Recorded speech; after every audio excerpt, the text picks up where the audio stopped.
Булар аны чаңдаш керек. Азыр чаңдашып аткан убагы.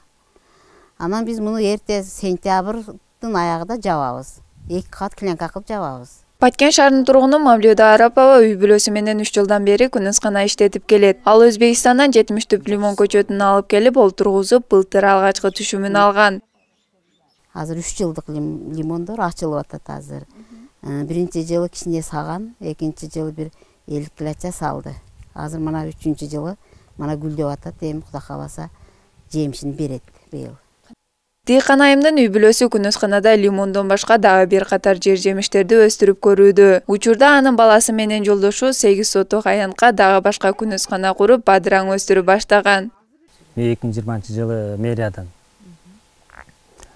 аренда багытында 5 жылга аренда багытында жер алганбыз. 2021-жылы күздө ушул теплицаны бүтүрүп алып, былтыр күз айында бадырын кылдык. Канат Кудайбердиев өздөштүргөн бул жер суусу жок, какыраган тала. Ага карабай максатын ишке ашыруу үчүн жердин топурагын алмаштырып, алыстан суу тартып келип, тамчылатып сугаруу ыкмасын өздөштүргөн. Ал органикалык жер семирткич колдонуп, экологиялык таза азыктарды өндүрүү менен жергиликтүү элди камсыздоону каалайт.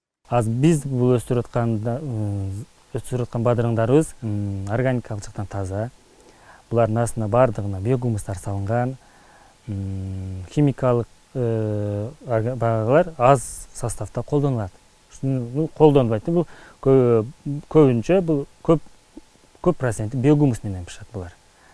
Жаш багбан кесиби боюнча энергетик. Ал күнөскананын курулушун жана дыйканчылыктын сырларын интернеттен карап үйрөнгөнүн айтат. Ал эми аны ишке ашырууда 600 000 сомдой каражат жумшаган. Баткен облусунда жергиликтүүлөр суу танкыз, өздөштүрүү кыйын болгон жерлерди тамчылатып суугаруу менен күнөскана катары иштетүүнү колго алышууда. 18 гектар жер аянтына 390 ишкерлер күнөсканаларды уюштуруп, ушу элдерге жашылча өмө жемиштер, анан цитрус өсүмдүктөрү, гүл, ошого окшогон өмө жемиштер менен элди камсыз кылып жатат да. Баткен облустук бийликтин маалыматында дыйкан фермерлерди колдоо максатында мамлекет тарабынан жеңилдетилген насыялары берилип жатат. Жыл башынан бери талаачылык менен алектенген 153 жаран, 6% жеңилдик менен 64 миллион сом насыя алган. Сабира Бакирбек кызы, Аскар Баймуратов, Салам Медиа.